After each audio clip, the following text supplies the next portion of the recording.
videos, I have been hinting to the fact that I am uncomfortable or I don't like the way certain people or certain groupings, particularly in the workplace, use the word mental health and wellness for that matter. You know, the whole mental health and wellness or wellness programs that include taking care of your mental health. And in last week's videos, I mentioned to you that I had a Zoom meeting with a company that shall not be mentioned, and I pushed them to explain to me exactly what is it that they mean by we want you to help us on our wellness week and to talk on mental health. I wasn't sure exactly what they're talking about for real.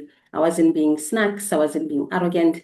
I wanted them to name the thing. You know, one of my favorite spiritual teachers that is a beloved of many as well, Mama Ian Lavanzen, likes to say, name a thing, just name a thing, you know, say what it is that you're trying to do. So for today, I want to just address that, and let's see if this might be a series. I don't know if this how long this video is going to be. As you know, we don't want to go far outside 20 minutes, 25 minutes. But beyond that, I will then have to separate it and make it maybe 2 or 3 videos because I really want to get to the heart of it. So, what exactly is mental health and what is it not? And what is mental illness as well?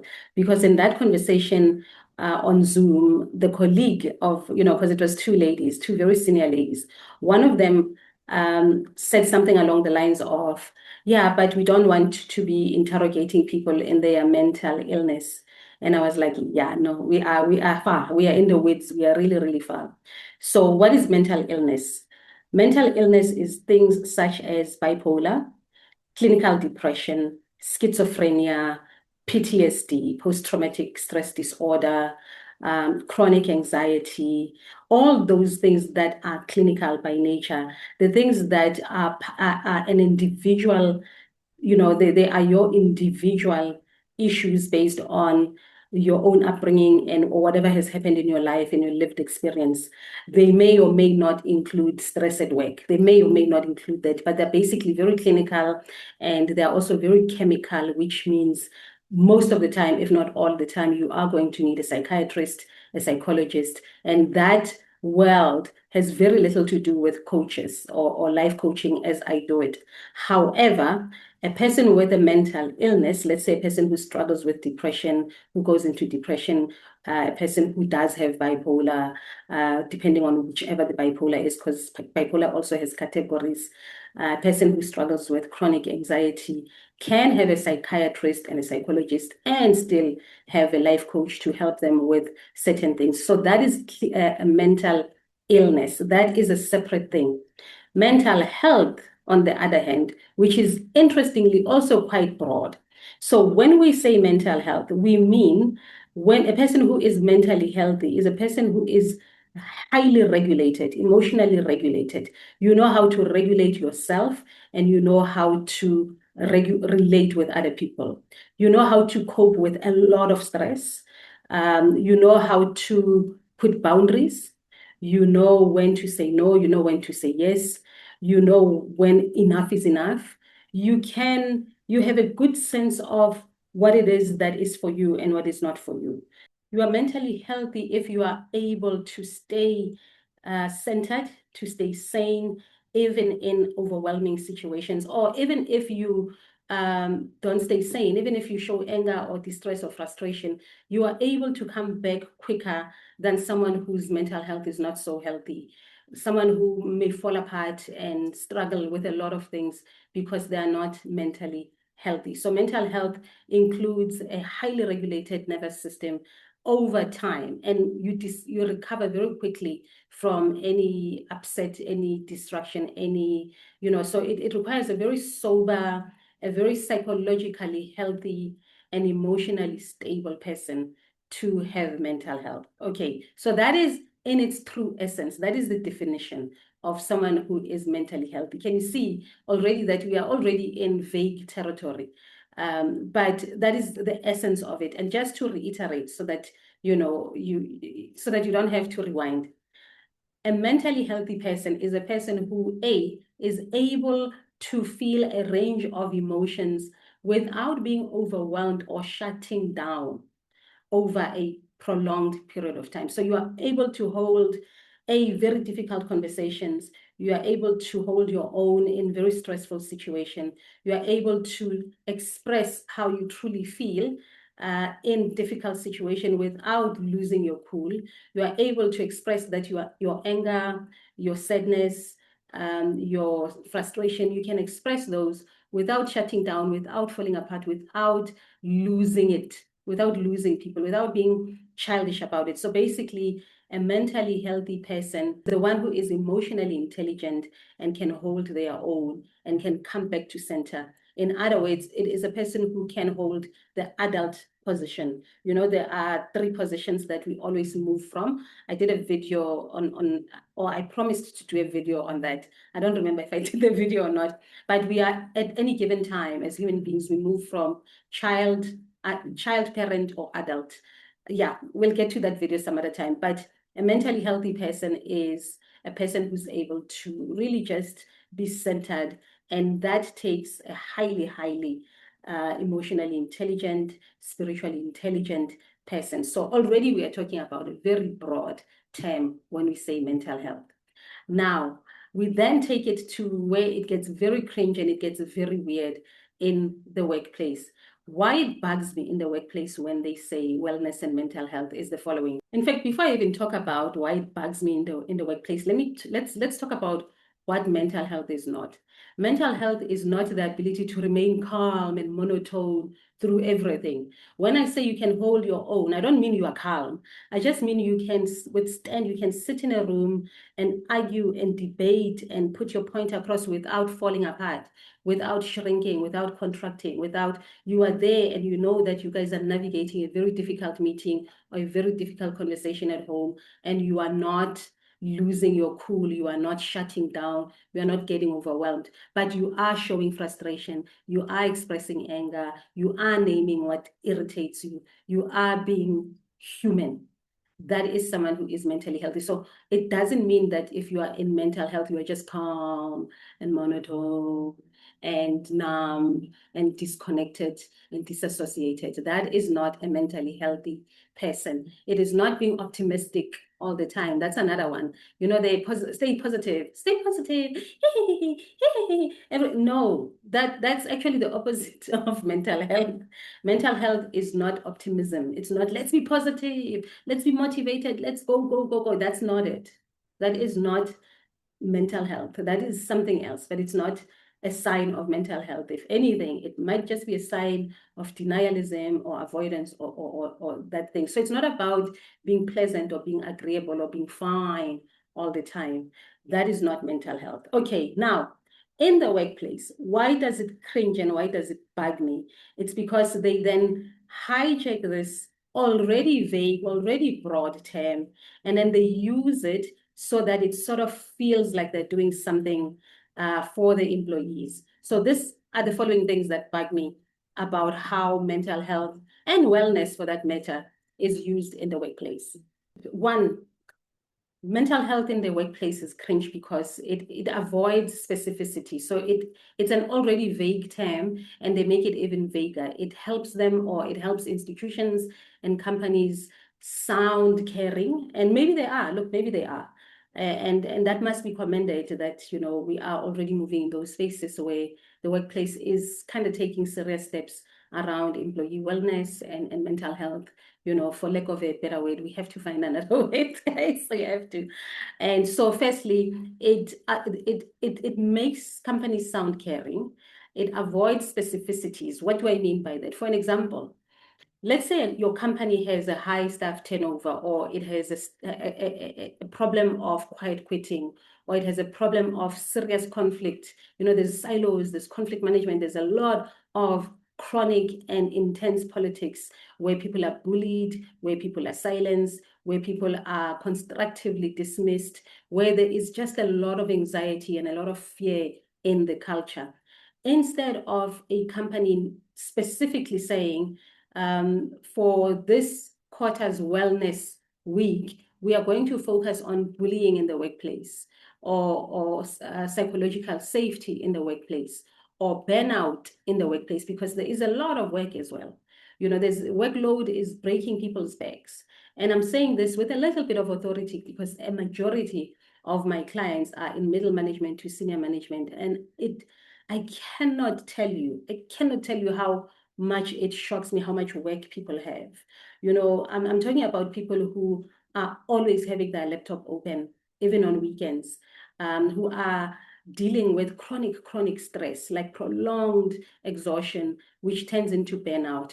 So instead of addressing the workload and how work is distributed, how work is shared, how the drive for productivity is the be all and end all, they would then say they would have a wellness day or a wellness week where they have a yoga instructor to do yoga, where they will have a breathwork instructor, and nothing wrong with those modalities. Those modalities are actually great. I use them myself. I do breathwork, I do yoga, as some people know, and those are helpful. But those things have to be ongoing, and they cannot be just for the week. But they don't take away from the fact that the organization itself needs to deal with what is causing these constant burnouts, these constant quiet quitting, this constant barely doing much, this constant fear in the workplace. What is it that we are not naming? So for me, instead of having just a blanket mental health and wellness week or wellness day, can those wellness days be themed? Your organization, particularly people in HR and wellness and, the people who deal with human capital, you will know better what is happening. You have the pulse of what is the culture of your organization, and therefore, how can we remedy, what medicine, for lack of a better word, can we use, instead of giving people meditation apps, signing them up to an organization that has recorded meditation apps. Does meditation help? Oh, absolutely. Meditation is one of the things I give to my clients. I create my own meditations, and it's part of the tools I give my clients. So I know that it works, but the difference is that I know what my client is dealing with. I am dealing with them on we have sessions. I know what their problem is, and I am giving you a meditation that is specifically going to help you unearth or find clarity in some of the things that you're dealing with. So that's one. So instead of blanketing it up and getting people having blood pressure and blood tests, that's fine. Those are fine. But we need to get slightly deeper. And I appreciate the fact that the workplace is not some club where people have to be hugging each other and singing kumbaya. It is a place for profit. It is a place to make money. It is a hard place by its very nature. But then again, that proves my argument even more. Because it is a hard place, because it is a place to push profits, because it is about the bottom line, the more you need to be investing in the well-being and the wellness and the real mental health of your organization. So instead of just doing one blanket thing and you tick a box that, no, we do take care of our employees' wellness, go a little bit further, take a little bit more time. Try and understand your own human beings in the company. Because yes, a company is cold and hard and it's meant to do a particular thing. But it is people who are there. It is people who, for all intents and purposes, spend all or a majority of their time in that organization. So it needs to be a little bit easier to be at work. So things that need to be addressed is people who feel bullied at work. I mean, I have a client who is in middle management who is before they met me, she was on antidepressants because of the anxiety and the fear in the workplace because of a particular person or particular persons. So those kind of things need to be addressed properly, where one of the themes for the Wellness Week is dealing with bullying in the workplace. Look, and I know what I'm speaking from privilege because I have not been in corporate ever, really. I mean, I worked before, but I have not worked long enough to say I've been in corporate and I understand the politics. But it also gives me a vantage point because I'm able to speak about these things and maybe poke some loopholes that people who are inside may not necessarily see, and give it a completely different language and a fresh eye. But all this that I'm sharing is because I do have a lot of people, like friends, clients, and associates who are working, who are senior. and we have conversations and we share these types of things.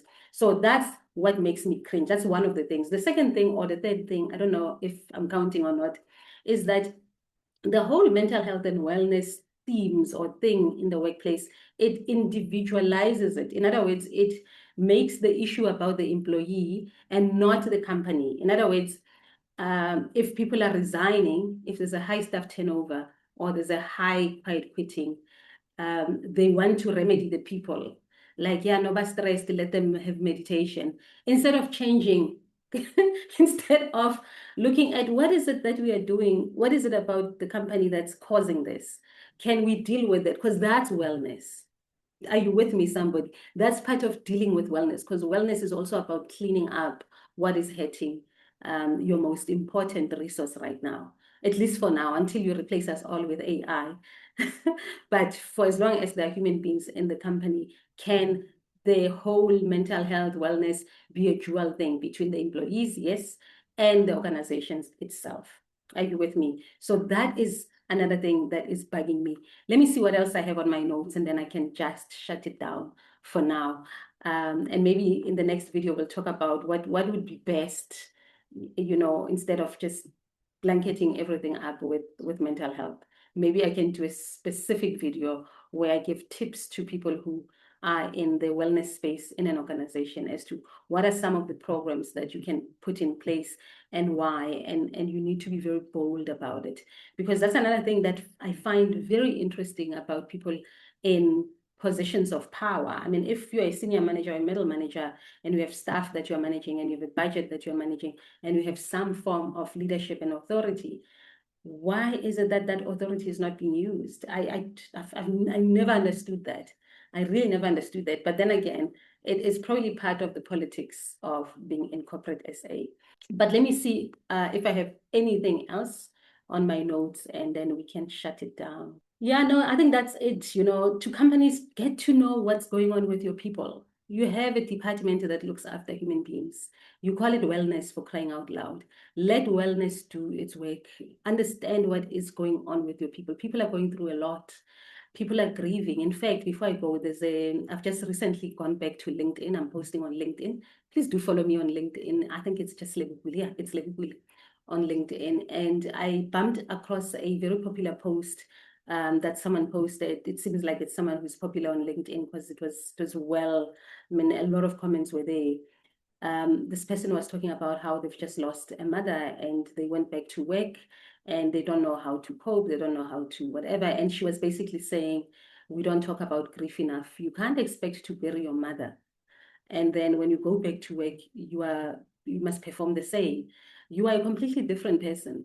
And I'm not saying that, the workplace must now mollycoddle you, but there has to be a way of understanding, of dealing with you after such a huge loss, and parameters to be put in place to allow you to grieve. Because grief is a real thing, as you know. Grief needs time, needs space, needs room, needs all sorts of things. It's unpredictable, and grief shows up differently in different people. It's a very interesting human dynamic that the workplace needs to create space for. So she was talking about exactly that, and I was like, yeah. And she got a lot of comments of people sharing exactly that, how others had to finally resign because, I mean, they couldn't cope with a culture that just like, okay, bottom line, profit, profit, profit, while they are grieving a loss of a child, a loss of a mother, a loss of a spouse. It's a lot. It's a lot. Another thing is also maternity leave. When a woman goes back to work after maternity leave, she is not the same woman anymore. She is not that person that was there before. She's now a mom. There's different responsibilities, but also hormonally they've changed. They now have a new human being that they need to take care of. So priorities are slightly different, and different approaches need to be in place. There is a lot of creativity that the HRs and wellness departments can come up with to ensure that people are A, productive, B, profitable, bringing in profit by taking care of them. There's always this notion that if you take care of people, you are not going to make profit. It's not the case. It's not the case. I'll find some case studies actually, and maybe create videos around how companies that care about their employees' wellness for real, and mental health for real, how they perform, how much ends up in the bottom line, which is what, organizations are chasing. Yeah, so grief, trauma after maternity, those are the things that certain ways of managing them have to be put in place. So yeah, this mental health and wellness that's going on now, that is obsessed with not being real, not making leadership or management uncomfortable, of avoiding real emotional stories when you're dealing with human beings who are emotional beings. Yeah, that needs to change if we really do care about mental health and wellness. And with that, I will end it here and say this is my story. I cannot wait to hear yours.